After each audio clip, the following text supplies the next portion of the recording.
My name is Caroline Pignat. I was born in Dublin, Ireland, and I live in Ottawa, Canada, where I'm an author and a high school teacher. I found it really hard leaving, and it could have just been the age that I was leaving Canada to go back to Ireland because, you know, for anybody that's ever had to do a big move, you're leaving everything you know for a world that you don't. 2 years later, when we came back to Canada, it was the same process again of pulling away from all the friends that I had made there. No matter where I was, the Canadian in Ireland and the Irish person in Canada, like I never really fit in any of the places that I was.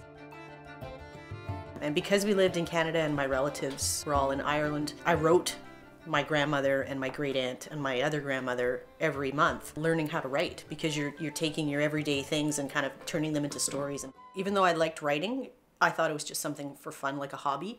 You know, I like learning, I like teaching, I like working with people, I like making bulletin boards, all the stuff that elementary teachers would have been doing. I wasn't getting into teachers college. I applied a couple of times and didn't get in, and I started to panic. So I'm thinking, this is never going to happen. I'm never going to be a teacher. I eventually got in on my third try, and when I graduated, I got hired to teach elementary school. I tell my students, it's not always the best that get in or get published, it's the person that doesn't quit. And my parents reminded me of, you used to love writing and you always wrote stories and poems and you haven't done that, and you know, you should do something for you. So I started doing that again and started writing articles and getting them published, and that started stirring up that feeling of like, yeah, I do love this. I do love that feeling of creating something and having somebody else read it and relate to it. And I think I'm a better teacher because of the writing I do, and I think I'm a better writer because of the teaching I've done. I went to this writing workshop that Jerry Spinelli was putting on in the States. In this writing workshop, he was saying, choose an emotionally charged memory and just write from that, because the idea of writing a novel just seemed overwhelming. So I started to write a memory of seeing this kid getting bullied when I was in grade 7. And it ended up being the first novel I wrote, which is Egghead.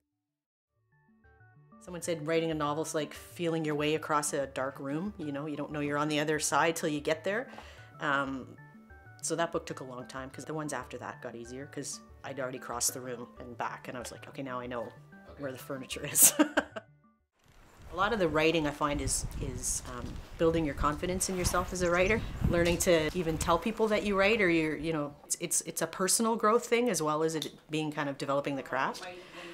So to work with a group of students that this is their thing, and they're like sponges. They just want to soak up whatever is going on, and I can relate to how it feels where you're still not sure you even want to tell people that you wrote something, or you're not sure you want people to read it yet. So I try to make the class something that helps them develop the confidence in themselves, to not let that inner critic kind of squash any ideas that could turn into something.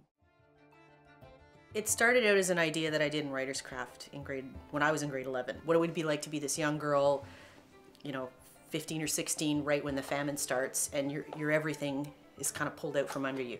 So it was a short story that I did for this grade 11 class, and totally forgot about it till years later when I was looking through my stuff. I found the story. Someone had said to me, you should apply for an emerging writer's grant, which I had never heard of. I ended up getting a $10,000 grant to go to Ireland to research what ended up being greener grass. Stayed with my grandmother. She's in just south of Dublin. I had booked to visit with museum specialists like around the country. So there was like the folk museum, there was a famine museum. I went to the cemeteries where a lot of there was mass graves of all these Irish people that had starved. It reminded me like, yeah, I'm telling a story that I'm making up, but these people actually lived this story. And it kind of kept that integrity to it, that I'm honoring the people whose stories will never be told by researching it as well as I could. They called to tell me that it was one of the nominated books, and I was completely flabbergasted. Like, I didn't even know it was in the running. And then the winner, they announced on a certain date, but they had called me a couple of weeks before to let me know it was me. And I wasn't supposed to tell anybody, so I was like bursting, because, you know, of course you want to tell everybody, right? Last year I wrote 2 books at the same time. Penguin, an editor at Penguin, had contacted my agent and asked if I would write a book for them, and they had a topic that they wanted me to write, which was about the ship, the Empress of Ireland, which sank, and the 100th anniversary is in May this year. So I dropped everything I was doing, and not teaching, but I kept teaching, and wrote the novel for them about this stewardess on the ship and what happened as a result of the sinking. And it's called Unspeakable. It comes out in May. We all have stories. We fictionalize them when we write, but starting with the feeling that's true is what makes the fiction interesting, I think. The characters in your own life are more interesting than any character you're going to find in fiction, and they're the ones that influence the characters in fiction. So it's really neat when you can draw upon the people you know, the strengths of the people you know, and put them in the characters that you invent.